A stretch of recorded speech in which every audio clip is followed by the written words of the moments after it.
Tonight on CBC Vancouver News. I feel very good because my health is very good, but the other thing, economical, is really, really bad. Dozens of people living in vehicles at a rest stop near Abbotsford have been ordered to leave. Why they're being told to move on. You're only supposed to be here 8 hours max. Well, I've been here 3.5 years. Plus, you definitely like the real fire, I do. But campfires are now banned in virtually every corner of our province amid a rising wildfire risk. If it helps the nature, we're always okay with that. And give yourself enough time. Rough morning on the water. BC Ferries cancels, then reinstates several local sailings after some maintenance challenges. It really does highlight some of the challenges we face with maintaining an aging fleet of vessels. This is CBC Vancouver News.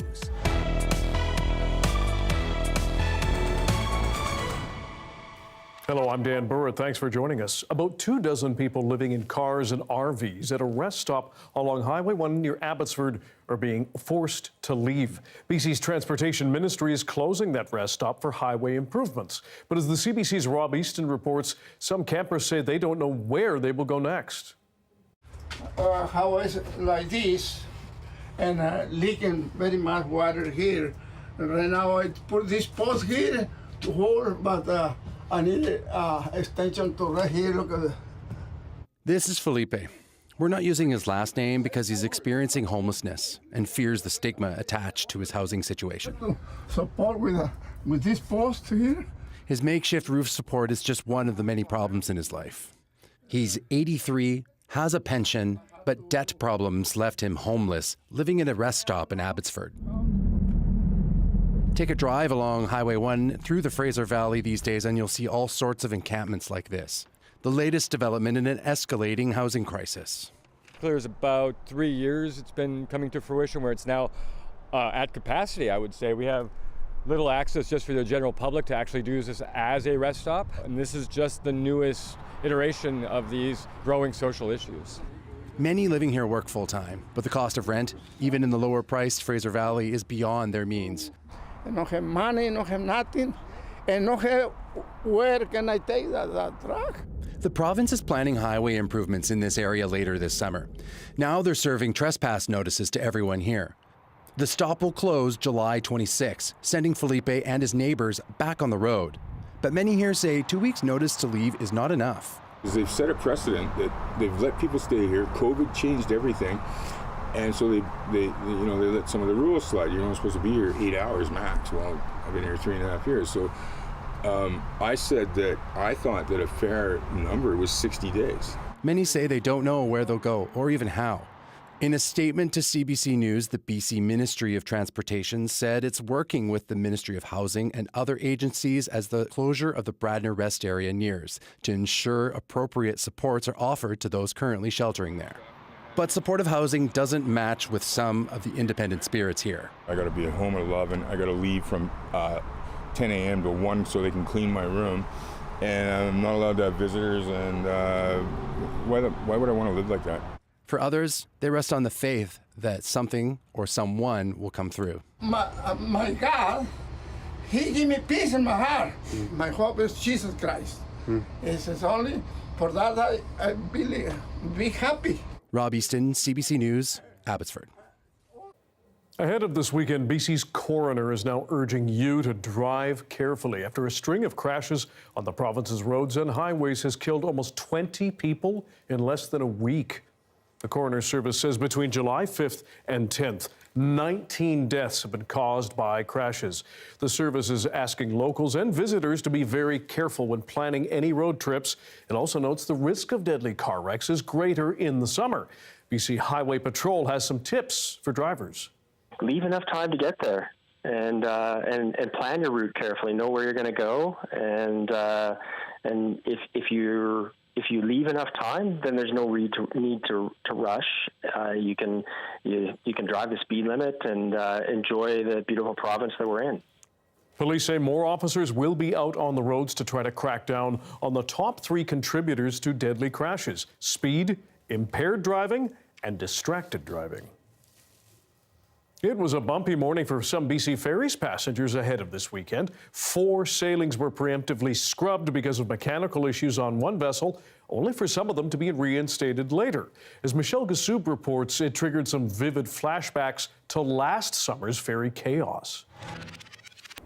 There was a sense of relief here at Horseshoe Bay after what looked like it could turn into a chaotic weekend of travel at BC Ferries. Last night, BC Ferries said they discovered an issue with the power grid system of the Queen of Oak Bay. So they went ahead and preemptively canceled 4 sailings on Friday morning. But they said their engineers were able to work late into the night, and they were actually able to reinstate all the sailings from 11:25 forward. So good news for passengers here trying to get onto those weekend sailings.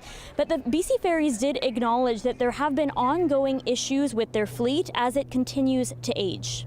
You know, there's a lot of work that's going on behind the scenes to ensure that we can renew our vessels and have more reliable and more modern vessels to help support our passengers in getting where they need to go.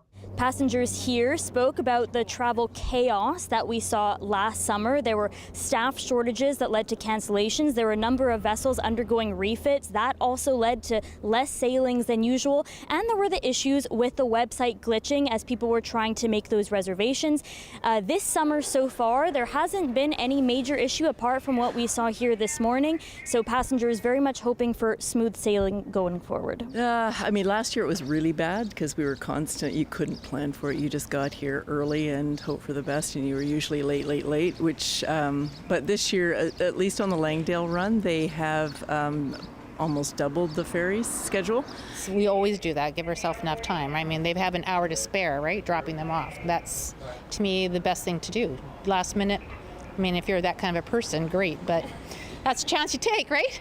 Meanwhile, the advice from BC Ferries stays the same. Make a reservation, show up early, and prepare for the unexpected when traveling on those busy summer weekends.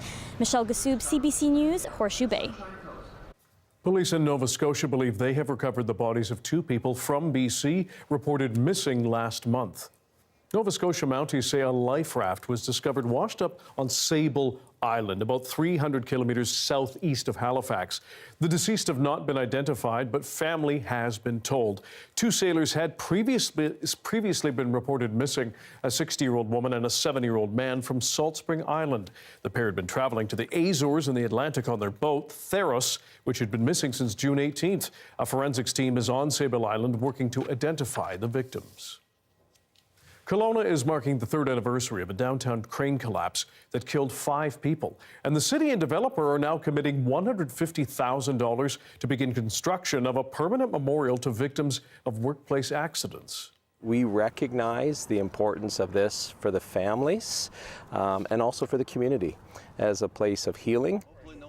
The project was announced last year with the goal of opening today, but private donors were only able to gather about half the money needed. Colona Mayor Tom Dias says the city has also donated space in a nearby park for the memorial, and loved ones of the victims say the space can go a long way in healing and awareness. Well, we want somewhere to come and mourn. That's first and foremost, but then also I particularly have a message, you know, and I want to see change in the industry, in construction, regarding safety all around. So with something being set in the city, it's going to be a continual reminder, I hope. WorkSafe BC issued new recommendations on crane safety last month, and criminal charges related to the Colona collapse are still being reviewed by the Crown. A paramedic who was responding to an emergency has been hurt in an attack in Victoria Thursday night. Police say 1 person has been arrested after it happened on Pandora Avenue. While the paramedics were responding to a call and interacting with an individual for a medical emergency, this individual, totally unprovoked, attacked the paramedic, sucker punched the paramedic in the face. The paramedic obviously was not expecting to be punched in the face. The paramedic fell over, and unfortunately the suspect then kicked the paramedic in the face. At that stage, it was basically a full-on assault. Police say a group of firefighters then intervened. They created a ring around that injured first responder and kept the suspect at bay. Police then arrived and used a taser to subdue them. The force says a mob then gathered around the police before they were eventually able to de-escalate the situation. The mayor of Meritt is sending the province a bill for nearly $104,000 because of the repeated closures of the local hospital's emergency room. The most recent closure was just last night.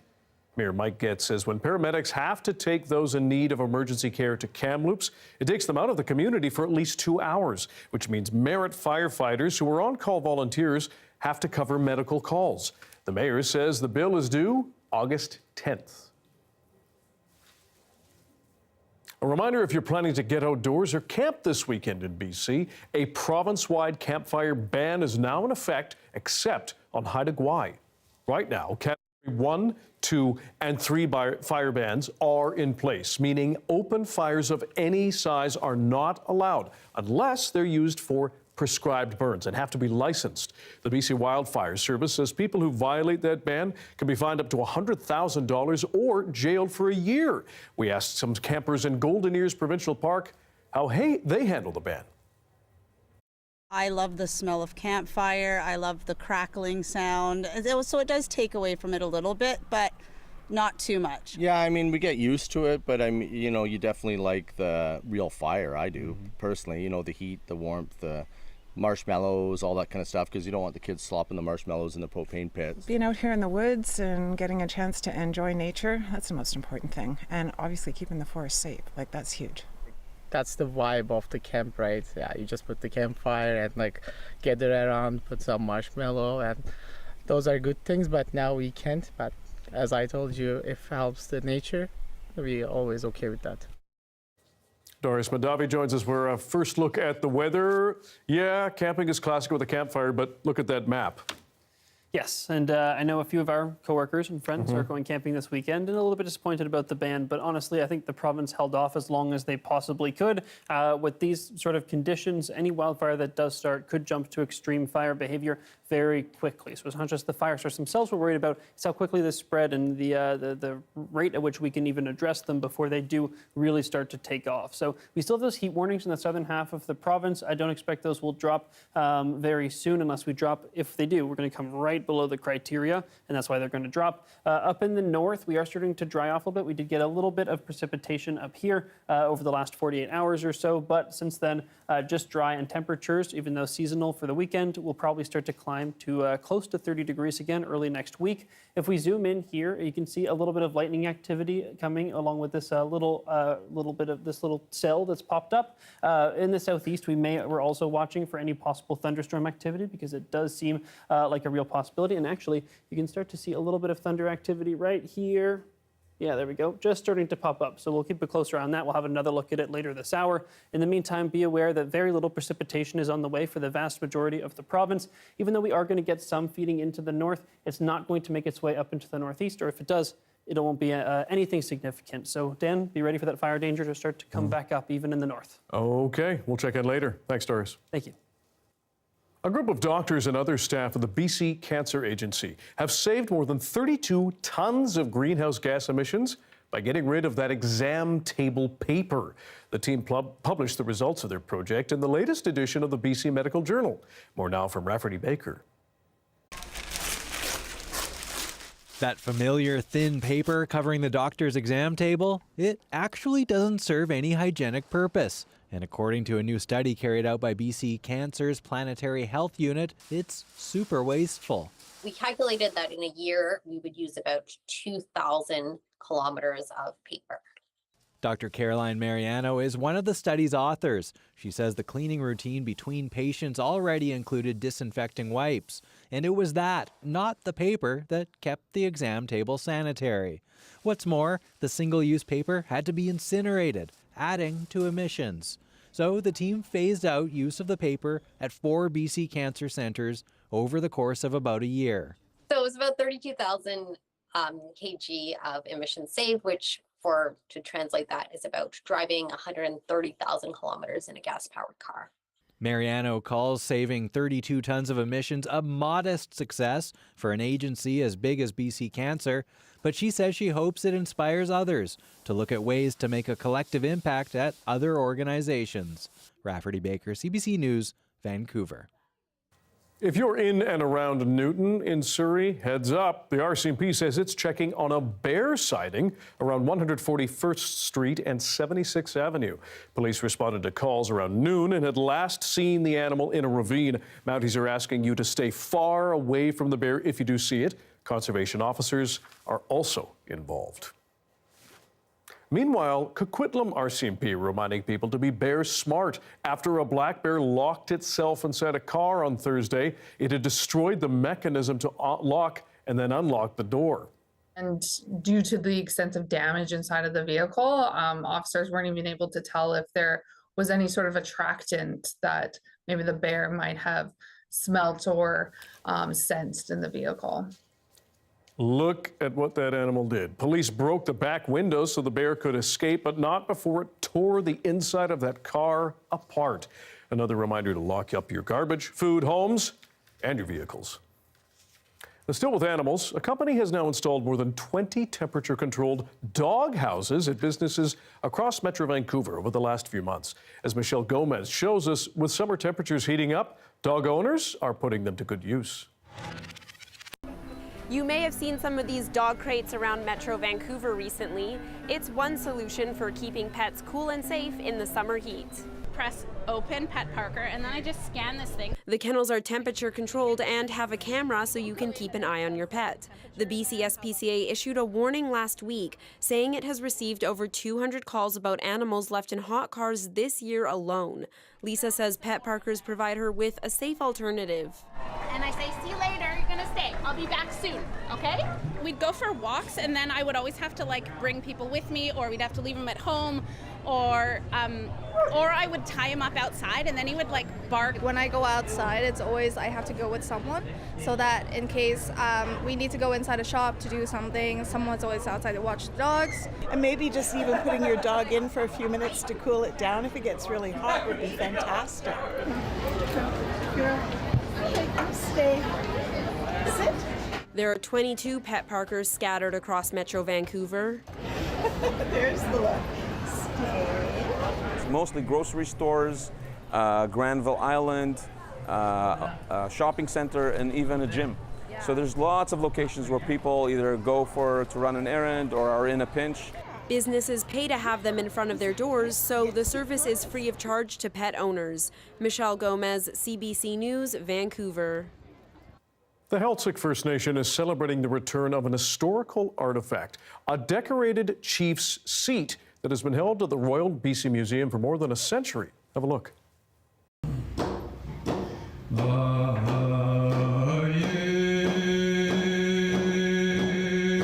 So today there are members of the Heiltsuk Nation. We have some of our traditional chiefs, our elected councillors, descendants of Captain Carpenter, and members of the Heiltsuk Nation. We're here to celebrate the homecoming of this beautiful seat. And this beautiful settee, it's a chief settee that was carved by Captain Carpenter. He was a hereditary chief, and he would have used it while he was potlatching.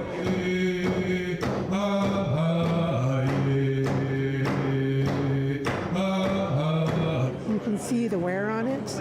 You know, it was used for, I believe we estimate from the time that it was carved to when it went to the museum, about 19 years of use, you know, with potlatching. It was also the time of, you know, colonization as well.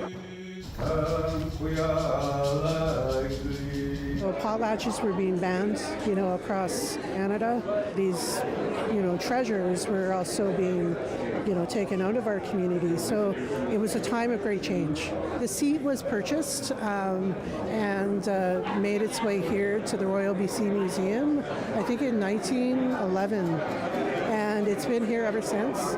We've only been able to see much of his work in museums, you know, traveling here to Victoria or to New York or Berlin. So to have one of his monumental pieces coming home to the community, it feels like Captain is coming home. You know, our hearts are full. We're excited. I can feel the energy of so many of my we've got family members here, descendants and members of the nation. So it's a historical day for our people. You know, certainly the reclamation and the repatriation of our treasures coming home has been something that our elders have dreamed of, you know, and it's, you know, becoming a reality. This setting will be brought to the community, and the Carpenter family, Captain Carpenter's descendants, will be hosting a community feast, and it will be unveiled in our big house.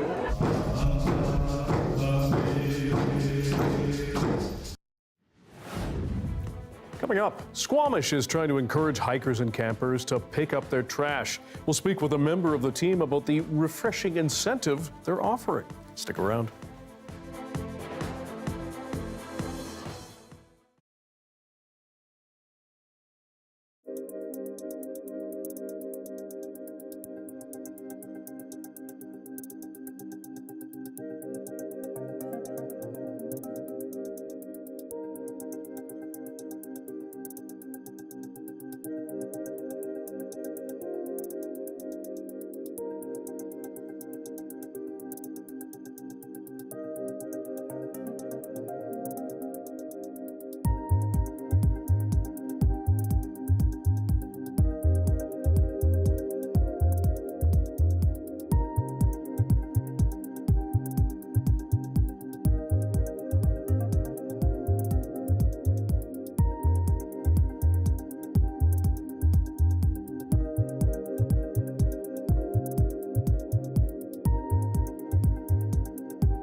As we head into another weekend of outdoor summer activities, Squamish hopes a cold or hot drink will incentivize you to clean up after yourself. The Red Bag Program is offering a beer or a coffee in exchange for a bag of trash.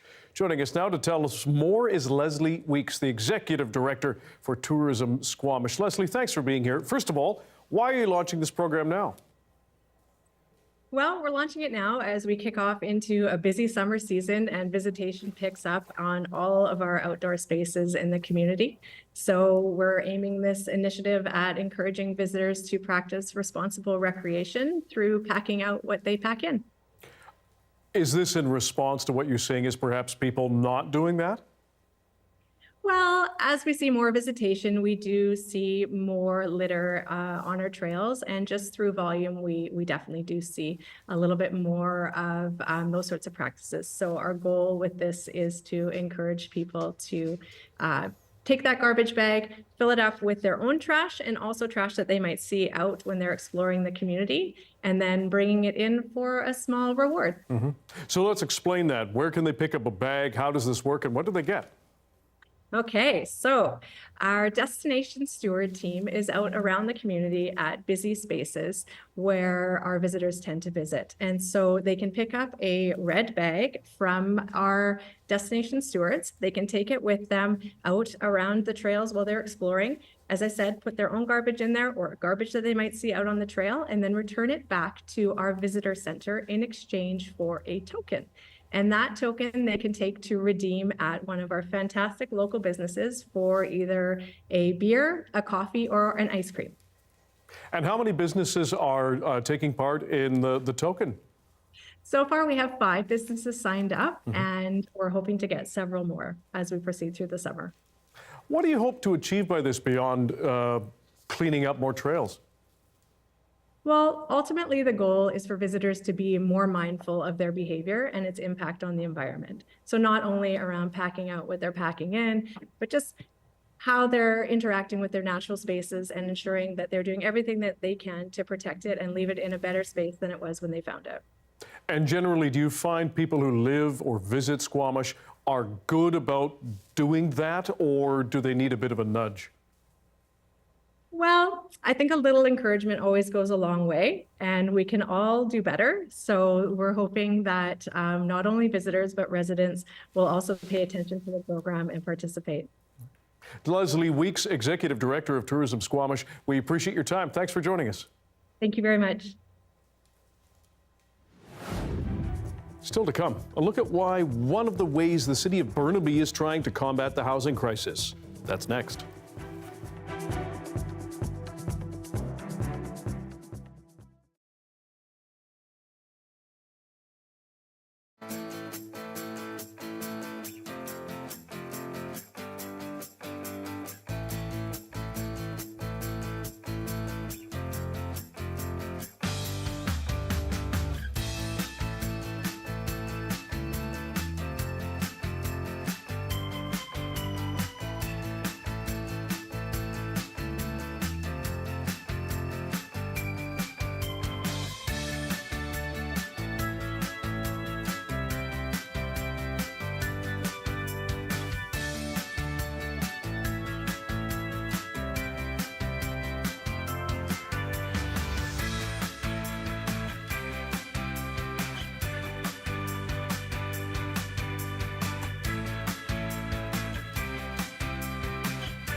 To housing now. The city of Burnaby has a policy in place in which people displaced by a new development get to move back into the new building at their old rental rate. CBC Radio's Stephen Quinn spoke with City Councillor Danielle Tatro about their efforts to combat the housing crisis. So years ago, Burnaby used to be the place where the city was criticized for tearing down low-rise buildings like this one and putting up high-rises and leaving renters with no place to go and nothing they could afford. Now, Councillor, what's your big idea?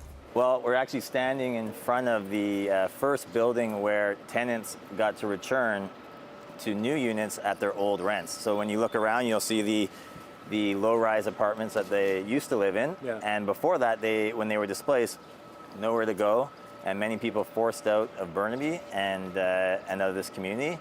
But we brought in policy that protected tenants. And so this location right here, actually, 32 of the 49 tenants returned here. Now, not everybody is so lucky. Jess, what's your situation?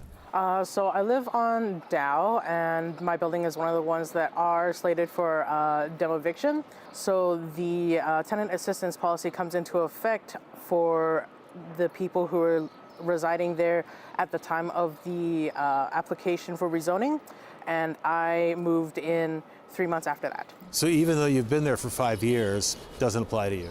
Yeah. Because that's where the cutoff is. I've been keeping an eye on the rental market. I have 2 cats, and I've got some accessibility needs that are a little bit more difficult to accommodate on a budget. So everything that I'm looking at that can accommodate me and the cats, I'm looking at for a 1-bedroom, like $2,500, $3,500 in that range, anywhere pretty much in the Lower Mainland. And Councillor, for somebody like Jess, what are the options then? Yeah, and that's the problem we're in right now, and we've seen that the market is not going to fix it for people like Jess, and that's why, you know, we need more non-market housing and all levels of government to come to the table, and that's again why we're committed to that in Burnaby. But overnight, it's not going to resolve the issue of people like that Jess are in. Mm-hmm. There's 19,000 rental units in some type of process of either there's tenants in them right now, they're under construction, or rezoning, or through readings. Out of those 19,000, about half are non-market units. And currently under construction, we have about 1,000 non-market units. Any new building has to have 20% inclusionary zoning, meaning 20% of the units need to be what we call Burnaby affordable, so 20% below that CMHC median of that area. You came in just under the wire for being able to have a replacement unit.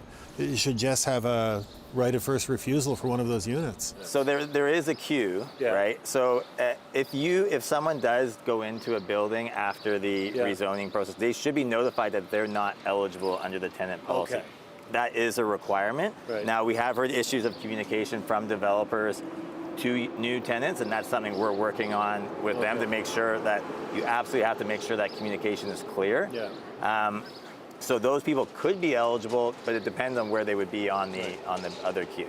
So was that communicated to you clearly then when you moved in, and they Not at all. I'm actually, when I moved in, I had no idea what the tenant assistance policy was. I didn't know that the building was going to go down. Like, none of that was communicated to me. Yeah, and again, that's something we're working with staff on. In talking to staff, is they are in communication with developers to make sure that that is happening. And since your case has happened, we know that's been strengthened. And so hopefully that doesn't happen again for tenants who move in after the deadline and aren't notified, because that's, you know, a situation like yours, Jess, is just, I really feel for you, because had you known that, it might have changed some things, right? If there's a development permit already in place for the property, the manager of that building is under no obligation to tell me as a new renter that this building is going to come down, that there's a development permit in place. No, they are. And you should be getting a notice saying that you are not eligible for the, and this building is scheduled to come down. Okay. So, and it's about us though making sure that that's happening, right? So making sure we're following up and ensuring that communication is given. This one can't be long for this earth. Well, again, and that's why I think one of the province initiatives to buy to buy old rentals and preserve them is a good initiative, because the most affordable units in our neighborhoods are our old rental stock. And so preserving that is the best way to keep affordability. Right. You know, the last resort is when these buildings become at end of life and they have to come down. What's the impact of the province telling you as a municipality that you need to allow 6 units on a residential lot? I think the problem with the provincial legislation is it goes to the supply argument only to fix the housing affordability crisis, where Burnaby was on the path to build many new units, to densify all over Burnaby. I mean, just look around. Yeah. The 4 town centers and that extending out. And we had that carefully planned with consultation with the community, but also looking at our existing infrastructure to see where we could handle more density and where we couldn't. Mm-hmm. So this one size fits all, it really doesn't help us here in Burnaby, and it also doesn't deal with the affordability crisis. Now, Jess, you began by saying you were part of something called the Burnaby Community Assembly. After being in this assembly, I feel closer to the community, the residents of Burnaby, than I've ever been before. How do we build a sense of community? Actually, that's a really good, I mean, I joke, but that's a really good question, because, you know, I mean, I've lived in high rises before, and, you know, you don't look at each other in the elevator. You just kind of look away, and then You're on your phone. You don't really meet any of your neighbors. I think when we are building these high rises, we have to make sure there is enough public space for people to come together. Whether that's in the actual development or well, that would be in the privacy, but in the public space, we got to make sure the amenities are there. So there's ample green space, so people might not be coming together in their building, but they're coming together when they're walking their dog in the neighborhood dog park, or they're taking their kids to the park. So if we don't provide those amenities, that community won't be there. But and so that makes it especially more important than when we're densifying, building these high rises, that we're prioritizing this public space where people can come together. What is being done? Like, is there anything in the works for, because for example, for me, it's been almost 6 years now. It's been 5.5 years. Like, my building is going to go down. The rezoning is already underway. And so I'm kind of wondering, is there anything that would be able to help me and my neighbors? Now, again, if you don't fall into the tap, and you're not in a different BC housing queue, we are in a tricky spot, because, and that's where the communication comes back, right? So if a tenant is going into a older building knowing it's coming down, they're going with that understanding that this might just be my housing for 3 to 5 years and I have no protections. In your case, you didn't know that, so that's where that communication piece is key. In terms of making sure that people who come after that, because there has to be a deadline, right? And so people come after that deadline, we don't really have control. Like, it's hard to jump them ahead of other people as well. So what contributed to the deadline being the date of the submission of the application? Well, we had to set the deadline somewhere, and that's where staff recommended. And that's so, you know, I think one concern I heard was if there was no deadline, or developers might not rent it out even, it might not be worth it for them to rent it out once they get approval. Because for them, they don't want to add another person there responsible for relocating. So it's a really tricky situation, because I get what you're saying. It takes so long from the time of the rezoning application to the new building being ready that you would hope that people who came in after were protected as well. But then again, the counter to that is that, well, if I'm a developer who owns that building and that unit moves out after the rezoning application, I might not just rent it out as a builder. How did it come to this in the Lower Mainland? Like, how did the cost of housing get so far out of whack of what people actually earn and can afford for housing? I think, it started in the early 90s when the federal government said we're not going to fund housing anymore. I grew up in a co-op actually not far from here. All these co-ops were built in the 70s, 80s. They stopped in the early 90s. And so you had 30 years basically of no housing being built, no non-market housing, and left to the market to figure out and to solve. And this is where we are. We really have to change our mindset because we've developed this mindset of housing as this commodity or investment rather than just somewhere for people like Jess to live, a human right? And that's as soon as that mindset is changed back, is the only way we're going to get to a long-term solution to this affordability crisis. Family and a community want to know what led to police shooting and killing a man in Edmonton. Details and a video after this.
CBC News has obtained video showing the moment police shot and killed a man in Edmonton last month. It's now prompted a meeting over what some community members call a crisis in policing.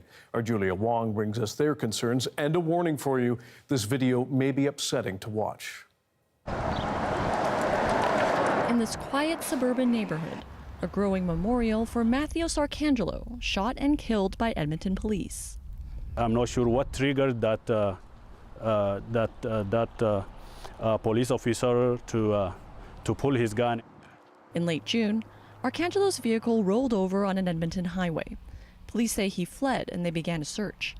Security video shows the 28-year-old walking through a nearby neighborhood when a police vehicle approaches. Arcangelo puts his arms up, and it appears there's something in his hands.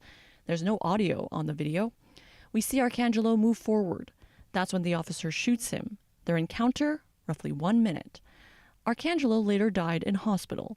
The family's lawyer says Arcangelo may have been carrying a utility knife. He's holding it, showing it to the officer.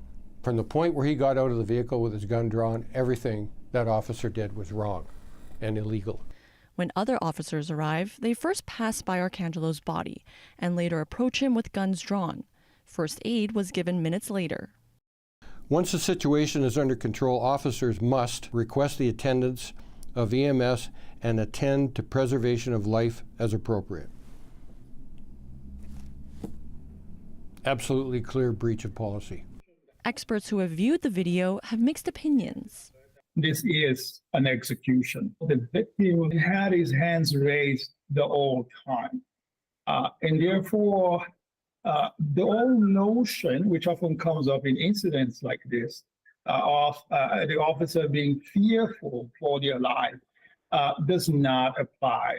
Is there anything that would explain why an officer would have fired his gun? There's nothing in the video that I've seen that would justify the officer shooting. But then again, there's nothing in the video without further investigation that would show me that the shooting was not qualified or justified as well.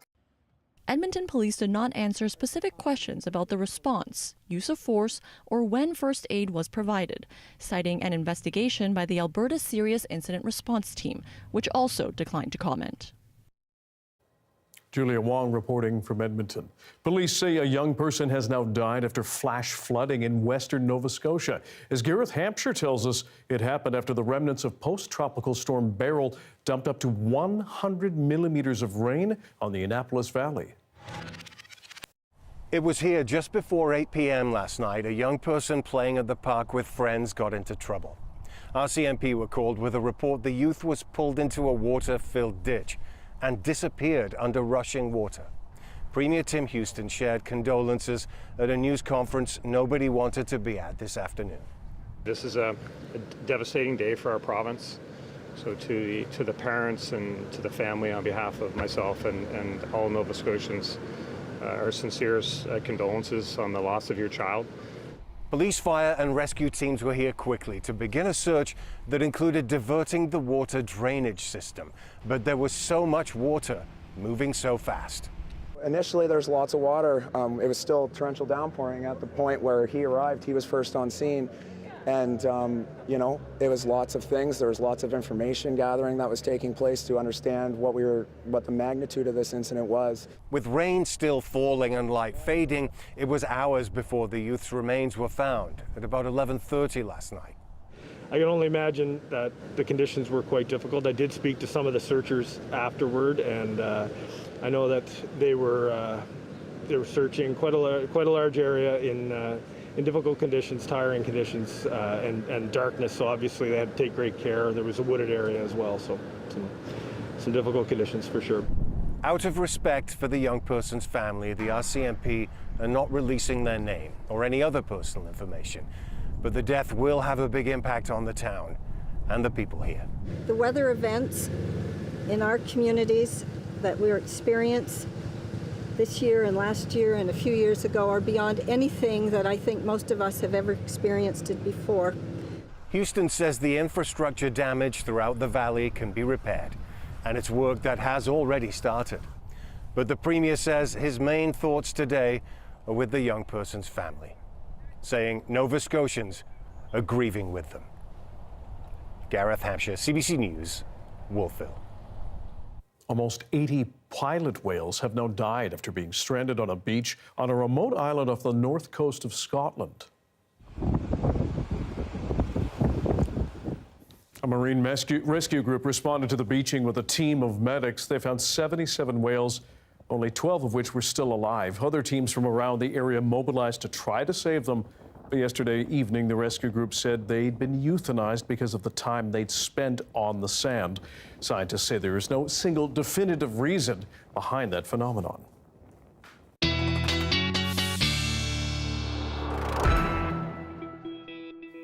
Darius Madavi joins us now with the forecast. But Darius, before we get to our province, you have an update on a situation east of here. Yes, 7,000 people have been evacuated from Labrador City because of a fire that is quickly encroaching on the city. Now, officials say that anywhere from 24 to 48 hours from now, we could continue to see this fire continue to move closer within that time frame. For now, people are being evacuated. Things are going fairly orderly. Cars are backed up, as is typical for an evacuation order, but people are getting out, heeding the order.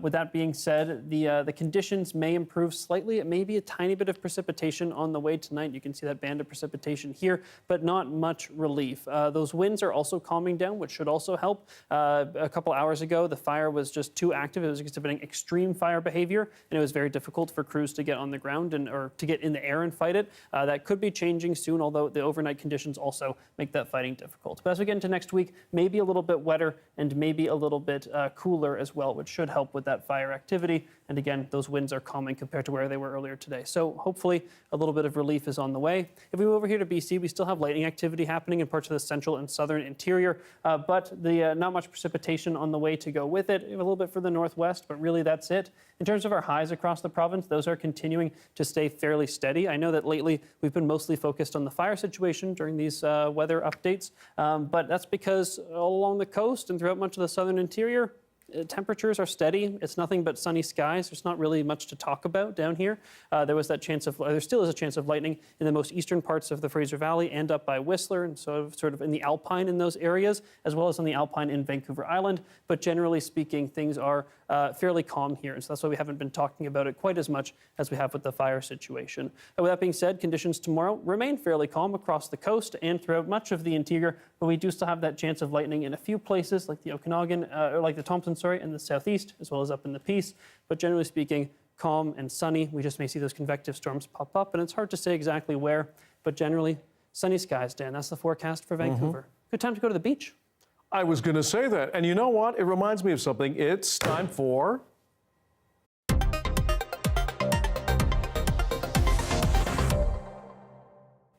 Fun Fact Friday. You might have plans to, as Darius said, head to the beach this weekend. But Darius is here to tell us about a surprising discovery about some of the beaches in Hawaii and the Caribbean. Yes, well, discovery for us, but this has been known for a while. Just, for some reason, people don't talk about it enough. Let's imagine we're going to a tropical beach somewhere in Hawaii or the Caribbean. Why would we do that when we have wonderful beaches right here in BC? For the sake of the story. Our beaches here, you might actually prefer to be in. Let's take a look at what might be found in the water at some of these tropical beaches, which is parrotfish. Take a look at these guys. They're adorable. You can take a look at them feeding on the algae on top of the coral reef, but when they do that, they don't just get the algae, they kind of get chunks of coral as well. And as a result, they end up pooping out the coral. They have a special structure in their throat that lets them grind up those chunks of coral, because just like you don't want to swallow a rock, parrotfish don't want to swallow coral, big chunks of coral. So they grind it up, and then you get white, fine sand. It provides land habitat, there's the word, for crabs and shrimp and all kinds of benthic organisms on the ground, but also makes up to 70% of those beautiful white sand beaches that you might find really across the tropical areas like Hawaii and the Caribbean. So our BC beaches, at least, aren't made of poop. You can actually see, look at that beak, specially designed to scrape off that algae, and they get that coral. So, and there's the nice trail that it makes. So there you have it. Beaches are poop, or at least some of them. And poop, it goes through the fish's digestive tract at least. Can't wait for the resorts to update their pamphlets with that. Oh, yeah. Thanks, Darius. Thank you. Coming up, it's the second anniversary of the largest telescope in space that's brought us some stunning views of our universe. We'll take a look at its latest image being released to mark the occasion. Stick around.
Red Bull has unveiled its multi-million-dollar hypercar at a motor festival in England.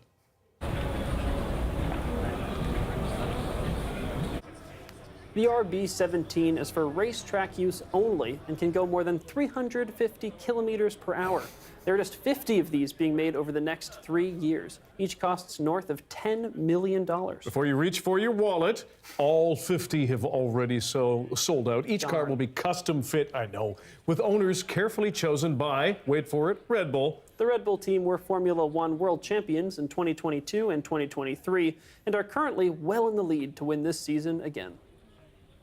To space now, NASA and the European Space Agency are marking the second anniversary of the Webb Space Telescope. Someone's excited with this image. This is a pair of galaxies intertwined in a cosmic dance 326 light years away. Keep in mind, 1 light year is about 9.5 trillion kilometers. Nicknamed Penguin and the Egg, the tangled neighbors will eventually merge to form a single galaxy. But that will take many more millions of years. And will they be stopped? The Webb Space Telescope is seen as the successor of the aging Hubble. It's positioned about 1.6 million kilometers from Earth. All right, nerd out. I wasn't paying enough attention to the numbers, but it's possible that those two have already merged because of the time it takes the light to reach us. So we're seeing it as it was a certain amount of time ago. I'm not sure. I love Webb. Thanks for being with us tonight on CBC Vancouver News at 6. You can watch this newscast on CBC Gem, our free app, as well as on YouTube and our website, cbc.ca/BC. And Benit Breach will be here at 11 o'clock for your late news after the National. Good night. Enjoy the weekend. Stay safe.